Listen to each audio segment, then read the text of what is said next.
नमस्कार यूटीवी खबर को स्वागत। प्रथमे मुख्य खबर। ठकई मामलें गोपालपुर विधायक प्रदीपों को गिरफ कला क्राइमब्रांच। ब्रह्मपुर में बीजेडी नेता और कर्मी स्वागत सह बाण फुटा।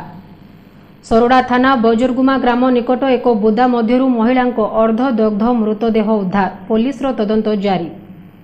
मुजागढ़ वनांचल अधीन दुर्गाप्रसाद ग्राम निकट नाल निकटरू माई हाथीर मृतदेह उद्धार। शव व्यवच्छेद पर मृत्युर कारण जनापड़िब कहला वन विभाग। हिंजलिकाटू दारुभद्र ग्राम निकटर एक अजणा गाड़ी धक्का हेटा बाघ आहत। वन विभाग उद्धार पर चिकित्सा आरंभ। ब्रह्मपुर बालुका शिल्पी सत्य महाराणा कोणार्क चंद्रभागा कूल आयोजित आंतर्जातिक बालुका कला प्रतियोगिता भाग नेले। गंजामर कला और संस्कृतिर वार्ता नहीं निर्माण कले कलाकृति। एवं राज्य में पुणी थे 377 जन कोरोना पॉजिटिव चिन्हट, 5 मृत। एपटे कटकणा नियम खिलाफकारी जरिमाना आदाय जारी।